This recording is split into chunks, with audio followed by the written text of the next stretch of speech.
तो अभी जो मार्केट का स्ट्रक्चर है, मैंने एसएल को समवेयर अराउंड 82 के अराउंड प्लान कर रखा है अभी। ठीक है, 82 के अराउंड एसएल प्लान करें। तो लेट्स सी कैसे क्या रहता है, क्या बिहेवियर मार्केट शो करती है। तो 82 के अराउंड मैंने रखा है इस जोन के नीचे। ये एक लास्ट होप है हेलो कि भैया। इस जोन से कैसे रिएक्ट करती है। ठीक है, क्योंकि यहाँ पे मुझे लगा कि ये भी मार्केट ईएमए को टैप करने आ सकती है। अगर मार्केट चाहे तो ईएमए की तरफ अट्रैक्ट कर सकती है। तो इसीलिए एसएल में थोड़ा स्पेस देकर 81 के अराउंड एसएल प्लान करा है। और 4 आवर टाइम फ्रेम के अकॉर्डिंग भी देखा है तो ओपनिंग क्लोजिंग इसी जोन के अराउंड है। तो देर इज अ चांसेस कि हाँ, मार्केट शायद अपने इस जोन को 81 के हमारे एसएल को ना टैप करे। बाकी तो यही है कि यहाँ पे 78 का लिक्विडी जोन भी है, ओपनिंग क्लोजिंग भी है, और सारे लेवल्स हैं अपने इसी जोन में। तो होप फॉर बेस्ट क्या रहता है और मार्केट किस टाइप से रिएक्ट करती है। जीपी। देख लेते हैं कि 81 के अराउंड मैंने प्लान करा है। बाकी यहाँ से भी एक जिन लोगों ने नहीं प्लान करा तो उन लोगों के लिए अच्छा रिस्क रिवॉर्ड बन जाएगा। इस पॉइंट से भी 81 के अराउंड एसएल रखोगे तो 50 पे समथिंग का एसएल बनेगा। और तो आप लोग अपनी ट्रेड देख सकते हो। बाकी जिस हिसाब से मार्केट का बुल मूव है, जिस हिसाब से मार्केट ने फॉल किया है, there is a good chances कि bull hello. Down and then bull. और ये काफी अच्छा इंपॉर्टेंट सपोर्ट एरिया भी है मार्केट का, जहाँ पे मार्केट अभी घूम रही है। ठीक है, तो चांसेस हैं, लेवल्स हैं, सब चीजें हैं मार्केट की ऑन पॉइंट, इसलिए हम प्लान कर रहे हैं। और ये कहीं ना कहीं बाद में एक पैटर्न लिक्विडिटी के तौर पे कन्वर्ट हो सकती है। कि ये चीज़ें हमें पैटर्न लिक्विडिटी के तौर पे दिखेंगी कि ये जो भी कोई स्ट्रक्चर है अगर वो ऊपर आता है, देन समवेयर अराउंड हमें इस सारा का सारा गेम पैटर्न लिक्विडिटी का दिखेगा। तो जस्ट होपिंग फॉर बेस्ट कि भाई हमें पैटर्न लिक्विडिटी के कॉन्सेप्ट दिखें एंड उसके अकॉर्डिंग हम अच्छा ट्रेड प्लान कर सकें। हेलो भैया। हाँ जी, बताओ भाई। क्वेश्चन पूछना पाओ पूछो। कि ना ना, जब एक अरे ट्रेडर मौज सेल खैरियत होता है, हुआ। प्रॉफिटेबल स्टेज तक जाता है, तो उसके बाद वो ट्रेडर के रूल्स और डिसिप्लिन क्या होना बाद में से, जब स्टेबल होने के बाद, सब होने के बाद। देखो, मुझे लगता है कि ट्रेडिंग एक ऐसा प्रोफेशन है जहाँ पे स्टेबिलिटी कभी नहीं आती। एक बात याद रखना, मेरे अकॉर्डिंग ट्रेडिंग एक ऐसा प्रोफेशन है जहाँ पे स्टेबिलिटी बिल्कुल नहीं आती। काफी सारे लोग कहते हैं कि भैया एक टाइम हो जाएगा।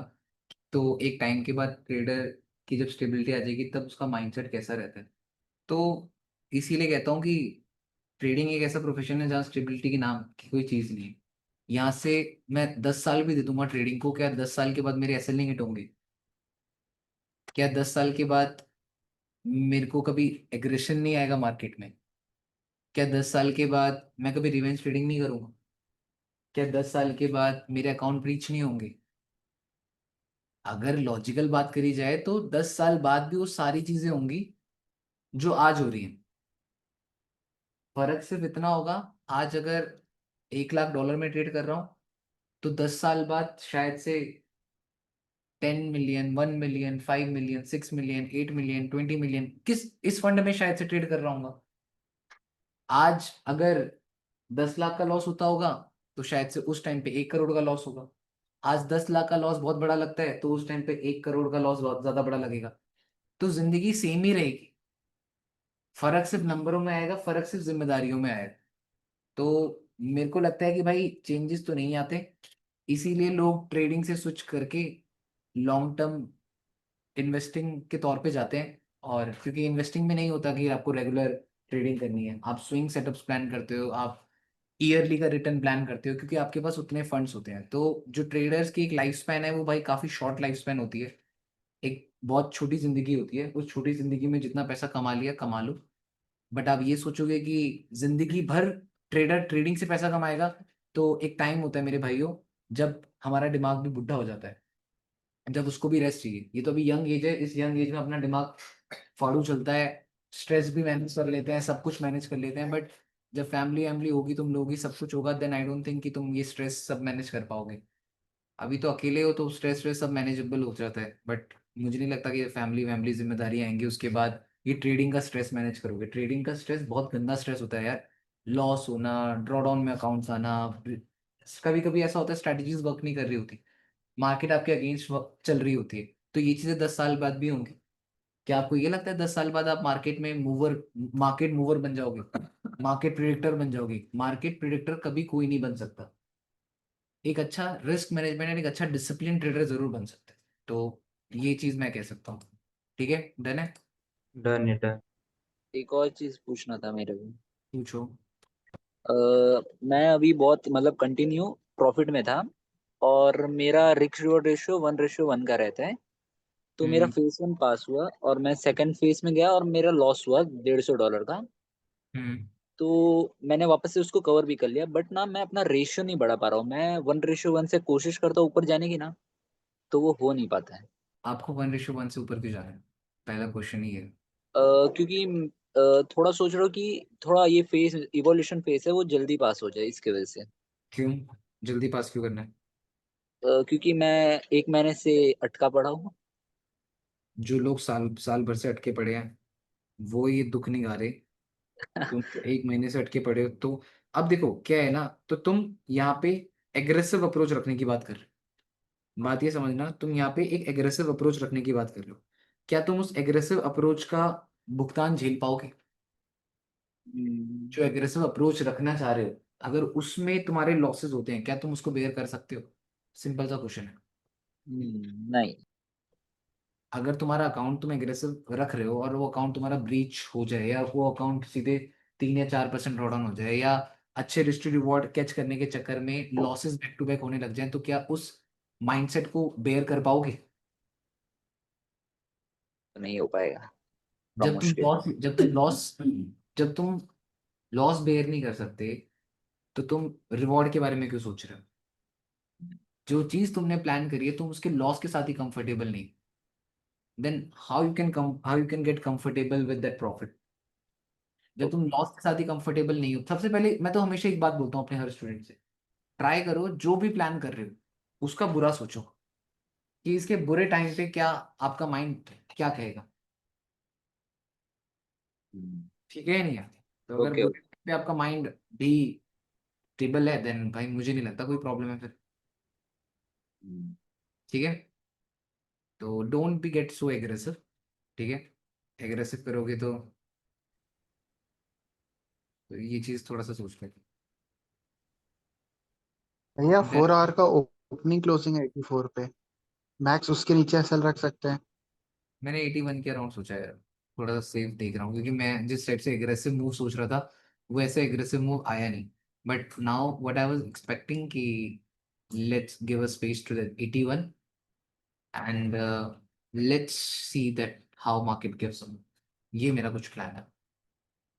तो दो, एक एंट्री मैंने यहाँ से प्लान करी है 86 से, और एक मेरी 88 से चली रही है। एक मैंने 86 से भी प्लान करी है। तो मैंने बोला था ना, मैंने बहुत कम क्वांटिटी ओपन करी है, याद होगा तो। जब मैंने बहुत कम क्वांटिटी ओपन करी थी तो उसके साथ साथ मैंने यहाँ पे क्वांटिटी खोल दी 86 के अराउंड। अब दो क्वांटिटी चल रही है, अब बराबर सही लॉट चल रहा है।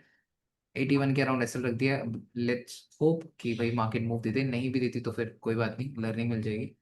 बट हाँ, जब तक के लिए ठीक है। हेलो मुझे बताओ और कोई क्वेश्चन। भैया, मैं ये कह रहा था, ये रिसेंट लो टू हाई है ना, यहाँ पे विड्रॉ करो तो यहाँ पे जोन आ रहा है 3680 रुपये, 3680 पे आ रहा है। वहां से बाइंग कैसी रहेगी? 3680 से? हाँ। हम्म, हो सकता है, नो डाउट। 3680 वाला जो जोन तुम कह रहे हो, वो डीप जोन है 7.86 का। 3680 आ सकता है, बट मेरे अकॉर्डिंग 3680 अगर मार्केट आ जाती है, देन भाई मार्केट के ज्यादा गिरने के चांसेस हो जाएंगे। ठीक है, पता है ये सारा गेम ना, जब मार्केट टॉप में होती है ना तब करती है। बहुत ड्रामे कर रही है मार्केट ना। ये टॉप के जोन में जिस टाइप से मार्केट ये घूम रही है, रेंज कर रही है, तो ये काफी कॉम्प्लिकेटेड है। तो ये टॉप के जोन में रहता है भाई, इस टाइप की प्रॉब्लम्स रहती हैं। बट भैया अगर ये टेबल ब्रेक हो गए तो फिर सेल साइड। सेल में भी मैं कितना एक्सपेक्ट कर सकता हूँ, बात तो यही है ना। पॉइंट तो यहाँ पे भी आ रहा है कि मैं सेल कितना एक्सपेक्ट करूंगा, कहाँ तक एक्सपेक्ट करूंगा। पॉइंट तो सारा यहाँ पे ही आ रहा है। एक पल को मैं सेल कर दूंगा तो मुझे नहीं पता ये कितना गिरेगी, ये पूरा क्रैश भी हो जाए, बट मुझे ये नहीं पता ना कि भाई कहाँ तक गिरेगी, कैसे गिरेगी। तो मेरे को ये जानना भी तो जरूरी है ना कि अगर मैं मार्केट में बैठ रहा हूँ तो वो कितना गिर सकती है, कहाँ तक गिर सकती है, वो मुझे जानना जरूरी है।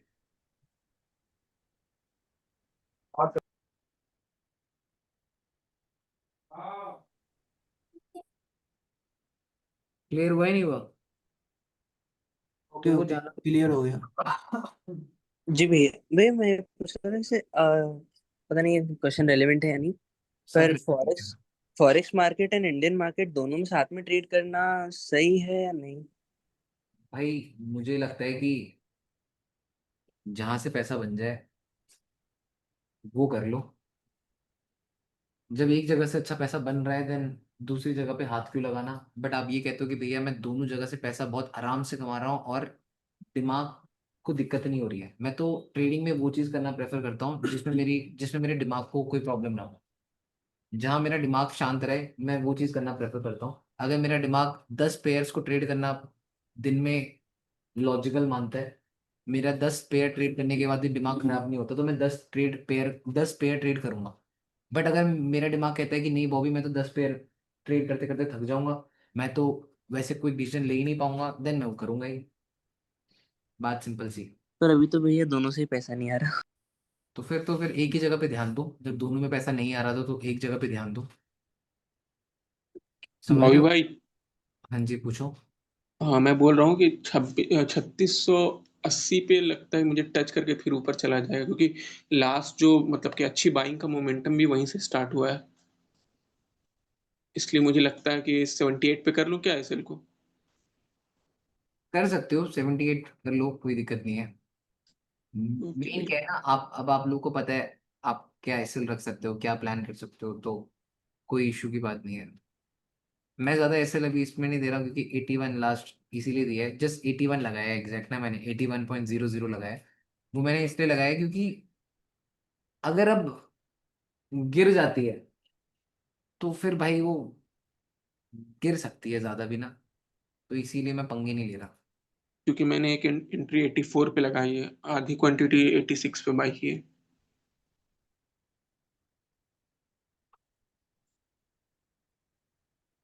ये है कि मेरे को लास्ट ये 82 का लेवल लगता है जहाँ से उठेगी।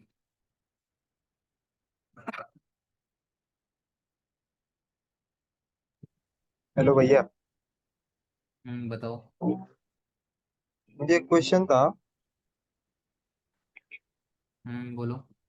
कि ट्रेडिंग के लिए कॉलेज ड्रॉप आउट करना सही है क्या गलत है? 12th के बाद हाँ? यार जाना चाहिए कॉलेज, तो जाना चाहिए। मतलब एक मतलब कि अभी 2 साल एक हो गए ड्रॉप एक आउट कर। एक एक एडिशनल कुछ तो होना ही चाहिए। समझ रहे हो? एक एडिशनल कुछ होगा नहीं तो फिर दिक्कत है, पता नहीं कब ट्रेडिंग धोखा दे दे। क्योंकि यार यहाँ पे धोखे मिलते हैं यार, मैं तो रियलिटी बता रहा हूँ। तो भैया, इस चीज के ऊपर आंख बंद करके भरोसा तो नहीं कर सकते हैं जब तक इससे पैसा ना कमा लो। तो जब जब तक इससे पैसा नहीं कमाया तो इसके चक्कर में किसी और चीज को तो मत छोड़ो। जब हाँ ये कंसिस्टेंट पैसा देने लग जाए तब शायद से छोड़ने का सोच सकते हो। बट जब तक इससे पैसा नहीं कमाया, जब तक इससे इस पे ट्रस्ट कैसे कर रहे हो तुम लोग, मुझे तो ये बताओ। मतलब कि मैंने अपनी लॉ नहीं छोड़ी थी भाई, मेरे को नहीं था मार्केट पे ट्रस्ट। मेरे को ये था कि भाई जब तक पैसा नहीं आएगा तब तक तो मैं करूंगा ही करूंगा, और इवन जब पैसा भी आया तो भी नहीं छोड़ा। मैंने कहा हो गए हैं भाई, अब लास्ट के 3 साल और बचे हैं, 2 साल और बचे हैं, काट लेते हैं। बस वही था भाई। फिर अभी भैया लेना सही ये होगा कॉलेज? क्या कह रहे हो? अभी फिर से जाना सही होगा कॉलेज, क्योंकि हाँ 2 साल जाओ ड्रॉप किया है मैं। भाई, जाओ कॉलेज जाओ भाई। अपने पास डिग्री तो रखो, कम से कम पढ़े लिखे ट्रेडर तो नाम होगा तुम्हारा। कुछ नहीं भी हुआ तो कहीं तो घोषित करे जाओगे कि पढ़ा लिखा था मतलब उस लड़का। टाइम ट्रेडिंग पे भरोसा ऐसा करियर के वास्ते आया था मैं, मतलब कि भाई मुझे समझ ट्रेडिंग नहीं आ रहा। यही चीज है ना, ये चीज बताई नहीं गई है कहीं पे ट्रेडिंग को कैरियर तब मानो भाई, मैं तो भाई तुम्हें एज अ बड़े भाई के तौर पे बताऊंगा तुम सबको, ट्रेडिंग को स्टार्टिंग में एज अ कैरियर मत समझना। काफी काफी काफी ज्यादा स्ट्रेसफुल है ये, काफी ज्यादा। मेरे से बहुत सारे लोग बोलते हैं कि बॉय भैया आप अपने छोटे भाई को भी ट्रेडिंग सिखाओगे। मैं हमेशा मना करता हूँ। इवन वो मुझे बोलता है कि भैया मुझे भी सिखा दो, मैं कहता हूँ चुपचाप बैठ पढ़ाई कर। क्योंकि भाई मुझे पता है ना, मैंने क्या क्या देखा है। मुझे पता है कि भाई यहाँ पे कौन कौन से दिन आते हैं और कैसे दिन आते हैं। तो मैंने वो सब फेस कर रखा है। और जिसके पास पैसा है वो मेहनत नहीं करना चाहेगा। अब मैं अपने भाई को ये तो नहीं बोलूंगा तू जीरो से स्टार्ट कर, तू ये कर वो कर। मैं उसको फंड दूंगा, जब मैं उसको फंड दूंगा तो वो राजाओं की तरह ट्रेड करेगा। तो कभी उस पैसे की फील नहीं कर पाएगा। बात तो यही है। समझ पा रहे हो? वो क्या प्रेफर करेगा कि भैया कब सिग्नल देंगे मेरे को। तो इससे बेटर भाई बुलाना ही क्यों अपने भाई लोगों को। मैं मना कर देता हूँ। इतने मेरे पापा कहते हैं बेटा इतने लोगों को पढ़ा देता है, छोटे भाई को भी पढ़ा दे। मैं कहा पापा कोई पढ़ाई थोड़ी ना है, ये एक्सपीरियंस का गेम है। यहाँ पे आप मार्केट में मेहनत करते हो, एनालाइज करते हो, स्किल बिल्ड करते हो, तब जाकर कुछ कर पाते हो। आप लोगों को तो मजाक लग रहा है कि कुछ भी हो जाता है, तो थोड़ा सा टफ है भाई। इसलिए मैं बोलता हूँ कि जिस इंसान के पास पैसा नहीं है यहाँ पे और जो भी स्ट्रगल कर रहा है, मेहनत कर रहा है, भाई आप स्ट्रगल करो, मेहनत करो, प्रॉब्लम्स क्लियर करो। और जितना ज्यादा फोकस हो सकता है एज अ बिगिनर, सब के सब प्रॉब्लम क्लियर करने के ऊपर फोकस करो। सब के सब प्रॉब्लम्स क्लियर करने के ऊपर फोकस करो। एक बार अगर तुम लोगों ने ये वाला एल्गोरिदम क्रैक कर दिया, प्रॉब्लम क्लियर वाला, तो भाई तुम समझ लेना तुम लोग एक सही डायरेक्शन में पहुंचो। सारा गेम यहाँ पे प्रॉब्लम क्लियर है। अगर प्रॉब्लम क्लियर करना सीख गए तो मेरे भाइयों तुम एक बहुत अच्छे जगह पहुंच चुके हो। फिर तो तुम्हारा मार्केट में कुछ हो सकता है। तुम ये सोचो कि मैं लाइव अकाउंट में पैसा बना लेता हूँ, तो और मैं बिगनर भी हूँ और लाइव अकाउंट में पैसा बना लेता हूँ, तो भाई फिर तो ये शॉर्ट टर्म वाली चीज है। डन। भैया मैंने एक प्रॉब्लम क्लियर किया था बट मैं भूल गया उससे मेरा माइंडसेट क्या था, तो प्रॉब्लम क्लियर करा था बट भूल गए। कि माइंडसेट क्या था, मेरी अप्रोच क्या थी। मैं जर्नल मैंने मेंटेन नहीं किया एंड अब वापस से मैं थोड़ा उसमें स्ट्रगल कर रहा हूँ। कोई इंसान कैसे बोल सकता है यार। मतलब भैया अकाउंट जर्नलाइजिंग नहीं की थी। अकाउंट अकाउंट कैसे क्लियर करा था कोई इंसान कैसे बोल सकता है, मुझे बस इतना बताओ। नहीं भैया, मतलब उस टाइम पे माइंडसेट कैसा मैंने अपना वो करा था, क्या करा कैसे करा। एक ही माइंडसेट होता है। माइंडसेट कैसे क्या, कोई 100, तुम रावण थो ना कि 100 सर थे तुम्हारे। नहीं मतलब एक ही माइंडसेट के साथ ट्रेड करा होगा, डिसिप्लिन दिखाया होगा, रिस्क मैनेजमेंट फॉलो करा होगा। और हाँ, तो क्या वो ही सब किया था भैया, बट जैसे साथ में जैसे ही मेरा अकाउंट क्लियर हुआ उस टाइम मेरी तबीयत खराब हुई एंड मैं एक हफ्ते के लिए हॉस्पिटलाइज हो गया। दिमाग में दिक्कत तो नहीं थी? नहीं नहीं। तो फिर जब दिमाग ठीक है, अरे कैसी बात है, पॉकीमोन हो गया तुम्हें यार। मेरे हिसाब से देखो, समझ, देखो मेरे हिसाब से मैं अगर पर्सनली बताऊं, तुमने उस टाइम कुछ भी किया होगा, रिस्क मैनेजमेंट तो फॉलो किया था, हाँ जी भैया। डिसिप्लिन दिखाया था, जी भैया। फॉलो करे थे, हाँ कम से कम ट्रेड्स प्लान करी थी, हाँ लॉजिकल अप्रोच रखा था। हाँ। एक अच्छे ट्रेडर की सोच क्या होती है? यही तो होती है। एक अच्छा ट्रेडर कैसे बनता है? ऐसे ही तो बनता है। तो बस, समझ रहे हो? अब वो जी तुम भूल गए हो तुमने क्या किया था, ये तो भाई थोड़ा सा टफ है। इसका आंसर तो मैं दे नहीं सकता कि तुमने क्या किया था, वो तो मुझे नहीं पता। जी भैया। ठीक है। अब हेलो। बॉबी भैया नमस्ते भैया, क्वेश्चन था आपसे। भाई बताइए क्या क्वेश्चन है। भैया मेरा क्वेश्चन ये था कि मैं एक तरीके से ब्रेक इवन स्टेज पे अटक गया हूँ। ठीक है। बिकॉज मेरे पास 3 to 4 फंडेड अकाउंट्स हैं, तो मैं ट्रेड करता हूँ, प्रॉफिट करता हूँ, बट मगर समटाइम्स मैं थोड़ा लॉस करके फिर उसको प्रॉफिट करता हूँ। ऐसा ब्रेक इवन स्टेज पे फंस रहा हूँ मैं। मतलब मैं ना लॉस में जा पा रहा हूँ कि ब्लो हो रहा है अकाउंट, बट मगर मैं ब्रेक इवन पे ले आ रहा हूँ अकाउंट, और थोड़ा प्रॉफिट पे करता हूँ फिर थोड़ा लॉस कर देता हूँ। यार मैं मेरे से पूछोगे तो यार ये कितनी अच्छी चीज है कि तुम ब्रेक इवन में हो। और भैया मैं ये एक चीज बताऊं, मैं एक अकाउंट को कम से कम मैं 2.5 महीने से मैं ट्रेड कर रहा हूँ, और मेरे को कोई ऐसा इश्यू नहीं है कि मेरे को बहुत जल्दी पास करना, कोई मेरा ऐसा मन नहीं है। मेरे को अगर ऐसा सेटअप दिखता है या मैं आपको जब देखता हूँ तब मैं थोड़ा एनालाइज करता हूँ, तब मैं ट्रेड प्लान करता हूँ, वरना मैं नहीं प्लान करता, मैं छोड़ देता हूँ ऐसे। ये ट्रेड प्लान करिए तुमने? जी भैया, और मैंने इसमें $110 बुक भी कर लिए मेरा इसीलिए तो तुम 50। ब्रेक इवन में हो। इसीलिए तो तुम ब्रेक इवन वाले ट्रेडर हो अभी। जो जो टीपी है वो तुम ले जाने चाहते, जो एसएल है वो तुम लेते होगे। नहीं नहीं, मैं सुनिए सुनिए, एग्जैक्टली। मैं आपको बात एक बार बता रहा बताओ, है। तुम एसएल, जो एसएल होता है वो लेते हो? जी बिल्कुल लेता हूँ। एग्जैक्टली। जो टीपी है वो क्यों नहीं लिया तुमने फिर? बिकॉज मैं बता रहा हूँ भैया कि मेरे को एक फियर रहता है कि जो मेरा बस मतलब बस ये बस बस बस बस तुम्हारा आंसर दे दिया मैंने। आंसर मिल जी गया। समझदार को इशारा काफी है, समझ जाओ। जी भैया, थैंक यू भैया। पता लग गया ना? जी जी समझ गया मैं। तभी तभी तभी पूछा था, एक ट्रेड लिया नहीं ली, और मुझे पता जी था मैंने लिया, और कि- मैं आपको एक चीज और बता रहा है कि मैंने डेली का ये सेट कर रखा है, मेरे 50 पिप्स इनफ है मेरे लिए। चलो डन। और एसएल? एसएल भी है $30 या $40 या 30 to 40 पिप्स बस। वो 50 बोल दो, शर्मा क्यों रहे हो? जी जी जी। हाँ तो फिर नाइस एक्सप्लेनेशन बॉबी भाई। यार भैया एक्सप्लेनेशन। वो आज वाली क्लास में जो आपने बताया था ना, परफेक्ट एंट्री नाम की चीज नहीं होती है, परफेक्ट एसएल होता है, और भैया वो अभी साबित हो गया। मैं हर बार परफेक्ट एसएल लगाता हूँ, एंट्री नहीं सोचता हूँ। एंट्री। भैया यहाँ तो 2-2 ढाई-ढाई महीने से भैया, वो जो मेरा जनवरी वाला अकाउंट अपने भाई करवाया था, हाँ जी। वो अभी तक रनिंग है, ना क्लियर हो रहा है ना डूब रहा है। और बट बाकी स्किल उसके बाद वाले अकाउंट डूब भी गए, कुछ क्लियर भी हो गए, कुछ से पे आउट भी आ गया। बट देख, स्किल तो बिल्ड हो रही है ना। जी और तू भैया। डिसिप्लिन तो शो कर रहा है ना, तुझे मार्केट के हर बिहेवियर तो पता लग रहा है ना।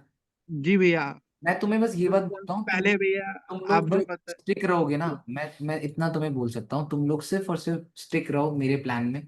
कि जो मैंने प्लान दे रखा है तुम उस चीज में स्टिक रहो, मैं इस चीज की बेट लगा रहा हूँ, तुम बहुत ज्यादा बेस्ट कर लोगे। भैया एक एज बन रहा है, मतलब आप जितना समझा रहे हैं उससे एक एज बन रहा है कि कितना पोटेंशियल है हम लोग के अंदर। सोचो मैं तुम्हारे से चार्ज कर रहा हूँ। जी। भैया जैसे हैं? पहले आप क्या बताए क्या थे। कह रहे हैं? चार्ज कर रहा हूँ तुमसे? नहीं भैया, नहीं वो मैं बोल भैया, रहा मुझे हूँ इसी के बारे में कुछ कि पूछना भी था। जैसे आप पहले बताते थे इतनी बियरिश में बाय करना है या फिर 61 पे बाय करना है, बट भैया उस समय सीधी एक अगेंस्ट में कैंडल दिखती थी और बाय नहीं हो पाता था, बट भैया अब वो हो जा रहा है। चलो ठीक भैया, है, पैसे पैसे भेज देना। बताओ। मुझे ये पूछना था ये कि जैसे अगर वो टॉप 3 में नहीं आ पाया, एंड जैसे उसे अच्छा हाँ, बताओ बताओ, टॉप 3 में नहीं आ पाए तो? और फिर आपकी क्लास वाला एक्सेस नहीं मिल पाया, तो कुछ डिस्काउंट मिल जाएगा क्या अगर टॉप 10 में ही रहा तो? सैम कोशिश ही पानी है। भाई मैं सच्ची बता रहा हूँ, मैं तो मना करूंगा यहाँ आने की। सच्ची बता रहा हूँ। तुम मेरे से पूछोगे भी तो मैं बोलूंगा रहने दो, मत आओ। पर भैया आपके पास मैग्नेट है तो। अबे मैग्नेट है। मैग्नेट। भाई यार अब देखो, सिंपल चीज है, मैं तो मना करता हूँ मत आओ। और मैं सबको ये बात बोलता हूँ, मत आओ। मैं तो किसी को बुलाता नहीं। मैं तो इस चीज में बिलीव करता हूँ कि रहने दो, मत आओ। पैसे अपने क्यों बर्बाद करने हैं? मैं तो मेरा कहने का मतलब ही है भाई, अपने पैसे के बचा के रखो थोड़ा। जब होगा आ जाना। जब पैसा इतना हो कि सोचना ना पड़े तब आना। भैया टिकट निकाले क्या? अबे हमें सुधरेगा। भैया नहीं आएंगे, पर लाइव स्ट्रीम हमेशा चालू रखना। भैया मुंबई के लिए। जब तक मेरी झुर्रियां आ जाएंगी ना, जब तक मेरे बाल सफेद हो जाएंगे, तब तक लाइव स्ट्रीम करूंगा खुश। थैंक यू भाई, भैया थैंक एक बार बिहार का ही ट्रिप बनाओ प्लीज भैया, बिहार का या ट्रिप। झारखंड का बना दो भैया। भाई मैंने बॉबी बोला भाई ना, जनरेशनल टैलेंट। मैंने बोला ना, वो तुम लोग वैसे बोलो, आइए ना हमारे बिहार में तो आऊंगा। आइए न, बड़ा भैया आप बिहार में। आइए भैया, बाकी सारा चीज हम देख लेंगे भैया, बस आप प्लीज आइए ना हमारे बिहार। कहाँ आना है, कहाँ पे आना है ये बताओ। भैया झारखंड आ जाओ, अभी तो झारखंड में ही है। बिहार में भैया जाना है। पहाड़ जोतना, मतलब वो बोलते हैं ना, नेचर का देखना व्यू सारा है झारखंड में, आप गूगल में चेक कर लो, बेस्ट है वन मैं ऑफ द। तुम मुझे नेचर दिखवाने बुला रहे हो या ट्रेडिंग सीखने के लिए बुला रहे हो, ये बताओ पहले मुझे। भैया आप देख लेना, मैं सीख लूंगा, दोनों का अच्छा एक्सपीरियंस हो जाएगा। चलो ट्राई कर लेंगे जो भी है। चलो ठीक है फिर गाइस, देखो हमारा टेक प्रॉफिट के जोन तक भी पहुंच चुका है। तो जितना कहाँ पे घूम रही है मार्केट, थोड़ा बहुत जिन लोगों ने 84 से 86 से बाय कर रखा होगा उन लोगों का तो 100 पे आगे होंगे। बट अभी घिसते पिसते भैया मैं 87 में, मैंने 97 में टीपी लगा रखा है। तो मैं 97 में निकल जाऊंगा। ठीक है। क्लियर भैया है, 97 में मेरा ये ओपनिंग क्लोजिंग है। तो मैंने ये प्लान कर रखा है, तो इसके अकॉर्डिंग मैं क्लोज कर दूंगा। हाँ बताओ क्या कह रहे थे? बताओ बताओ। चलो डन फिर। ठीक है। Okay guys. बाय।